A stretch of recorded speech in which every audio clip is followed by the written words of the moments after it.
நான் நிரந்தரமானவன் அழிவதில்லை, எந்த நிலையிலும் எனக்கு மரணம் இல்லை. வாழ்க வளமுடன். நான் உமா ஸ்ரீனிவாசன். கண்ணதாசன் கைமானத்துக்கு நான் உங்களை அன்போடு வரவேற்கிறேன். இன்றைக்கி நம்ம பண்ண போகிறது ஒரு தீபாவளி ஸ்வீட்டும் ஒரு காரமுங்க. இது ஸ்வீட்டுன்றது வந்து அடுப்பில் வைக்கிற வேலையே இல்லை. குழந்தைங்களுக்கு ரொம்ப ஹெல்த்தி. அதே சமயத்தில் வந்து குழந்தைங்க விரும்பியும் சாப்பிடுவாங்க. இதுக்கு வந்து ஸ்வீட்டுன்னு சர்க்கரை, இந்த வெல்லம், இதை எதுவுமே சேர்க்க வேண்டாம். அதுக்கு சேர்க்குறது ஒன்றே ஒன்று தான். இப்போ நான் அதுக்கு தேவையான பொருள் சொல்கிறேன் பாருங்கள். ஸ்வீட்டுன்னு சொன்னேன் இல்லைங்க, அது வேறு ஒன்றும் இல்லை, பேரிச்சம்பழம் மட்டும்தான். 150 கிராம் பேரிச்சம்பழம் இல்லை 200 கிராம் பேரிச்சம்பழம் நீங்கள் எடுத்துக்கலாம் இதுக்கு. அதே மாதிரி வந்து வேர்க்கடலை ஒரு 150. இந்த வேர்க்கடலை வந்து உப்பு சேர்க்காமல் வறுத்த வேர்க்கடலைங்க. உப்பே சேர்க்காமல் வறுத்த வேர்க்கடலை கிடைக்கும், அந்த வேர்க்கடலை தான் இது. இது 10 முந்திரி பருப்பு, 10 பாதாம் பருப்பு எடுத்துகிட்ருக்கேன். முந்திரி பாதாம் வேண்டாலும் இது 2 மட்டுமே நீ சேர்த்துக்கலாம். இதுதான் இதுக்கு தேவையான ஐட்டம். இது ரொம்ப ஈஸிங்க. ஏன்னா வந்து வேர்க்கடலையும் முந்திரி பருப்பு பாதாம் பருப்பை ஒரு மாதிரி குறைன்னு அரைச்சிக்கோங்க. அதை அரைச்சி எடுத்துக்கிட்டு அதுக்கப்புறம் இந்த பேரிச்சம்பழத்தை போட்டு நல்லா ஒரு அடி அடிச்சுட்டு அப்புறம் மறுபடியும் வேர்க்கடலையும் முந்திரி பருப்பையும் அதில் பாதாம் பருப்பையும் 3ஐயும் கொட்டிட்டு மறுபடியும் சேர்த்து அடிச்சிங்கன்னா எல்லாம் சேர்ந்தோன்னா உருண்டை பிடிக்க வைக்க வேண்டியதான். இது ரொம்ப சிம்பிளான ஸ்வீட்டு. குழந்தைங்களுக்கும் சரி, நம்மளுக்கும் சரி, ரொம்ப ஹெல்த்தி. நம்மளுக்கு ரத்த வருத்தி பேரிச்சம்பழம்னு எல்லாருக்குமே தெரியும். அதனால் வந்து குழந்தைங்களுக்கும் அது ஹெல்த்தி, பெரியவங்க எல்லாருக்குமே ஹெல்த்தியான ஒரு ஃபுட். இது ரொம்ப சிம்பிளாகவும் செஞ்சிடலாம். வாங்க இப்போ நான் அதை செஞ்சு காமிக்கிறேன். இப்போ பாருங்கள், வேர்க்கடலையை போட்டுக்கிட்டேன். இது பாதாம் பருப்பு முந்திரி பருப்பு 10 தான் எடுத்துகிட்ருக்கேன். அது வேண்டானாலும் நீங்கள் விட்டுடலாம்.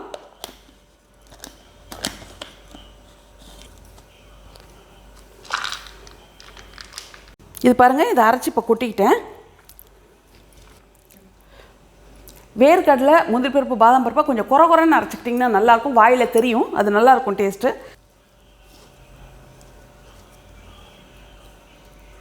இதையும் போட்டு அரைச்சிக்கலாம். நைஸாக அரைச்சிக்கலாங்க.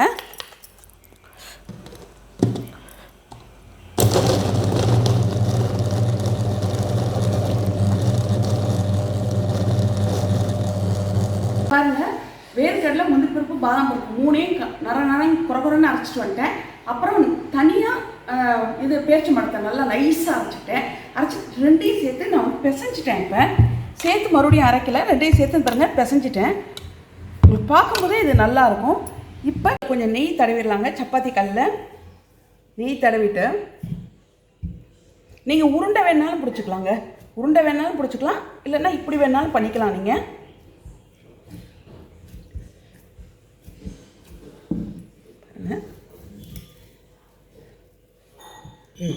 இப்போ சுற்றி கொஞ்சம் வெடிப்பு இருக்குங்க. அந்த வெடிப்பை வந்து நீங்கள் கையிலேயே சரி பண்ணிக்கோங்க. இப்படி கையிலே நான் சரி பண்ணிவிட்டு இப்போ கட் பண்ணிக்கலாம்.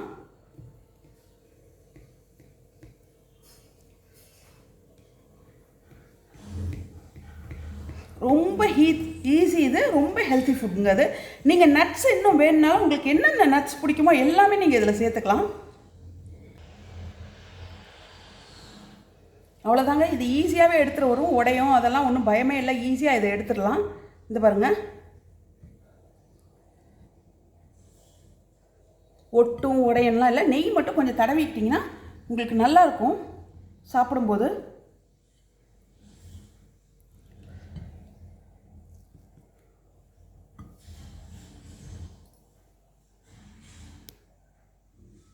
கட் பண்ண மாதிரி நீங்கள் பீஸாவும் கட் பண்ணிக்கலாம்.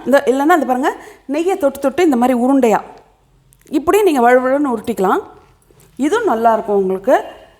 இது வந்து லேடிஸ் கட்டாயம் தினம் 5 பேரிச்சம்பழமாவது சாப்பிட்ணுன்னு சொல்கிறாங்க. அதுக்காகவாவது இது வந்து காலையில் 2 பீஸ் எடுத்துக்கிட்டிங்கன்னா கூட நல்லாயிருக்கும். குழந்தைங்களுக்கு ரொம்ப ரொம்ப ஹெல்த்தி ஃபுட்டு. இதை ட்ரை பண்ணி பாருங்கள், உங்களுக்கு ரொம்ப பிடிக்கும். அடுத்தது நான் வந்து இந்த காரம் பண்ணி காமிக்கிறேங்க. அது வந்து ரொம்ப மொறுன்னு ரொம்ப நல்லாயிருக்கும். தீபாவளிக்கு அதை ட்ரை பண்ணுங்கள். இதையும் இதை ட்ரை பண்ணுங்கள். ஆனால் இது வாரத்தில் ஒரு நாள் பண்ணி வச்சுக்கோங்க. ஃப்ரிட்ஜில் வச்சிங்கன்னா இது ஹார்டாக ரொம்ப நல்லாயிருக்கும். அந்த ஃப்ரிட்ஜில் வச்சு ஹார்டானால் ரொம்ப மொறுப்பாக இருக்கும். அப்போ சாப்பிட ரொம்ப நல்லாயிருக்கும். ஆனால் ஃப்ரிட்ஜில் தான் வச்சுக்கணும். வேறு இதை நீங்கள் ஒரு வாரத்துக்கு ஒரு வாட்டின்னு பண்ணிங்கன்னா இது ரொம்ப நல்லாயிருக்கும் சாப்பிட்றதுக்கு. இப்போ அடுத்தது வந்து காரத்துக்கு ரெடி பண்ணுறேன் பாருங்கள்.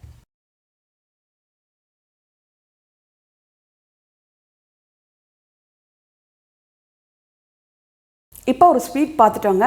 அந்த ஸ்வீட்டில் நீங்கள் இன்னும் என்னென்ன நட்ஸ் போடணும்னு நினைக்கிறீங்களோ அவ்வளவும் போடலாம். உங்களுக்கு வந்து இந்த அளவு போதும். உங்களுக்கு பேரிச்சம்பழம் அளவு நான் சொன்னது போதும். இன்னும் நட்ஸ் கூட 100 கிராம் இல்லை 200 கிராம் கூட நீங்கள் சேர்த்துக்கலாம். சேர்த்துங்கன்னா ஃபுல்லாக நட்ஸாகவே இருக்கும். இனிப்பு இது போதும். உங்களுக்கு பத்தலைன்னு நினச்சிங்கன்னா இனிப்பு கொஞ்சம் சுகர், அரைச்ச சுகர் கொஞ்சம் சேர்த்துக்கோங்க. இப்போ காரம் இதுக்கு என்ன தேவை பொருள்னு சொல்கிறேன் பாருங்கள். புழுங்கல் அரிசிங்க, ஒரு ஆளாக்கு எடுத்து வச்சுருக்கேன். இந்த புழுங்கல் அரிசி நீங்கள் எக்ஸ்ட்ரா எங்கள் வெளியே போய் வேறு புழுங்கல் அரிசி வாங்கணும்னு இல்லை. இட்லிக்கு எல்லார் வீட்லேயும் புழுங்கல் அரிசி இருக்கும். அந்த இட்லி புழுங்கல் அரிசியை தான் நான் எடுத்து அரைச்சி வச்சுருக்கேன். அரைச்சி ஜலிச்சு வச்சுருக்கேன். அது மாதிரி உடச்ச கடலை அரை ஆளாக்கு, புழுங்கல் அரிசி ஒரு ஆளாக்குன்னா உடச்ச கடலை அரை ஆளாக்கு அதையும் மிக்சியிலே அரைச்சி ஜலிச்சு வச்சுருக்கேன். புழுங்கரிசி வந்து ஒரு 3 ஆளாக்கு மிஷினில் கொடுத்து அரைச்சிட்டு வந்துட்டேங்க. அரைச்சிட்டு வந்து நைஸ் ஜலிச்சே எடுத்துக்கிட்டு அதில் தான் பண்ணுறேன். இட்லி புழுங்கல் அரிசி தான், இட்லிக்கு போடுறோம் பாருங்கள் அரிசி, அந்த அரிசியை தாங்க 3 ஆளாக்கு எடுத்து அரைச்சிட்டு வந்துட்டு பொட்டுக்கடலையை மட்டும் வீட்டில் அரைச்சி ஜலிச்சேன். இது வந்து மிஷினில் அரைச்சி ஜலிச்சு வச்சுருக்கேன். இப்போ இது பூண்டு ஒரு 6 பல், மிளகாத்தூள் ஒரு அரை ஸ்பூனு, சோம்பு ஒரு ஸ்பூன், நெய் வந்து கொஞ்சம் ஒரு 2 ஸ்பூன் ஊற்றிக்கலாங்க. தேங்காய் இங்கே பாருங்கள், தேங்காய் ரொம்ப கம்மியாக தான் எடுத்துகிட்ருக்கேன். ஒரு 6-7 பீஸ் எடுத்துகிட்ருக்கேன் தேங்காய். பெருங்காயம். இப்போ என்ன செய்யணும்னா இந்த சோம்பு, பூண்டு, தேங்காய் இது 3ஐயும் நைஸாக அரைச்சி வடிகட்டி எடுத்துக்கணுங்க. இப்போ பாருங்கள், இது வந்து நைஸாக அரைச்சி நைஸ் வடிகட்டியில் வடிகட்டி எடுத்துகிட்டு வந்திருக்கேன். தேங்காய், சோம்பு, பூண்டு இது 3ஐயும் நைஸ் வடிகட்டியில் வடிகட்டி தண்ணி ஊற்றி தாங்க அரைச்சிருக்கேன். தண்ணி ஊற்றி அரைச்சி எடுத்துகிட்டு வந்திருக்கேன். இதில் ஒரு ஆளாக்கு மாவு, புழுங்கல் அரிசிங்க, இட்லி அரிசி, அரை ஆளாக்கு உடச்ச கடலை, 1க்கு அரை. இதில் மிளகாத்தூள் ஒரு அரை ஸ்பூன் மிளகாத்தூள்,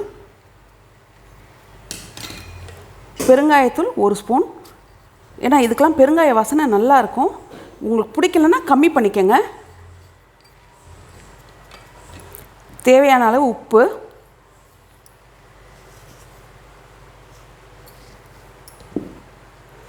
கொஞ்சம் நெய்.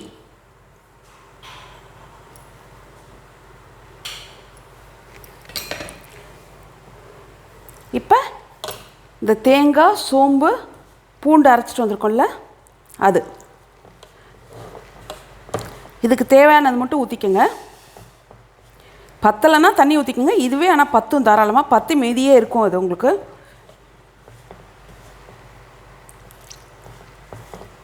இப்போ பாருங்கள், நல்லா பிசைஞ்சுக்கிட்டேன். இதில் மீதி இவ்வளோ தேங்காய் பால் இருக்குங்க. தேங்காய் பால், சோம்பு இதெல்லாம் அரைச்சது அப்படி இருக்குது, அது வேண்டாம். ஏன்னா இதுவே கரெக்டாக இருக்குது. வேணால் மாவு இன்னும் கொஞ்சம் போட்டு நீங்கள் இது பண்ணிக்கலாம். இதில் மீதி இருக்க நெய் நல்ல ஒரு வாசனை கொடுக்கும் நெய். அதனால் இதையும் போட்டு இப்போ நல்லா பிசைஞ்சுக்கிறேன். எண்ணெய் காஞ்சிருச்சுங்க. ஒரு புள்ளையார் பிடிச்சி வச்சிடலாம். இப்போ இதுவும் அப்படி ஃபுல்லாகவே புழிஞ்சு விட்டுறலாம். தேங்காயும் போட்டுக்கிறதால ஃபஸ்ட் கிளாஸாக இருக்கும் அது உங்களுக்கு டேஸ்ட்டு.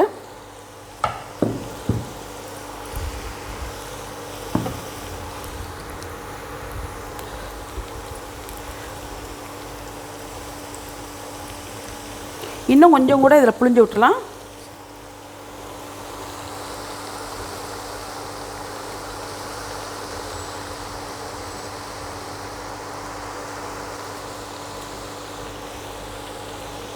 இங்கே பாருங்கள், நல்லா வெந்துருச்சு. இது வந்து நல்லா இப்படி கலர் மாதிரி தாங்க இருக்கும். ஏன்னா மிளகாத்தூள் எல்லாம் போடுறதால இது வந்து கொஞ்சம் கலர் மாதிரி தான் இருக்கும்.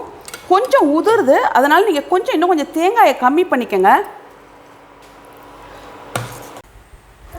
இப்போ ஸ்வீட்டும் கார சீப்பு சீடையும், பூண்டு போட்டு கார சீப்பு சீடையும் ரெடி ஆயிடுச்சுங்க.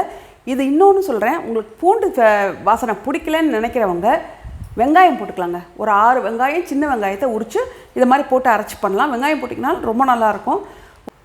இந்த கார சீப்பு சீடையும் சரிங்க, இனிப்பு சீப்பு சீடை, அப்புறம் ஸ்வீட்டு, இது 3மே வந்து எங்கள் சித்தி சொல்லி கொடுத்தது. சீதாலட்சுமின்னு சொல்லி காரைக்குடியில் இருக்காங்க. அவங்க வந்திருந்தாங்க இப்போ நடுவில். அவங்க சொல்லி கொடுத்தது தான் இது 3மே பிரமாதமாக வந்ததுங்க. ரொம்ப நல்லா வந்தது. அதுக்காகவே அரைச்சிட்டு வந்து வச்சுட்டோம் இப்போ பண்ணுறதுக்காக. ரொம்ப நல்லா வருதுன்றதால தீபாவளி நெருங்கிட்டே வருங்க. எல்லாம் சந்தோஷமாக தீபாவளி கொண்டாடுங்க. எல்லாருக்கும் இனிய தீபாவளி நல்வாழ்த்துக்கள்.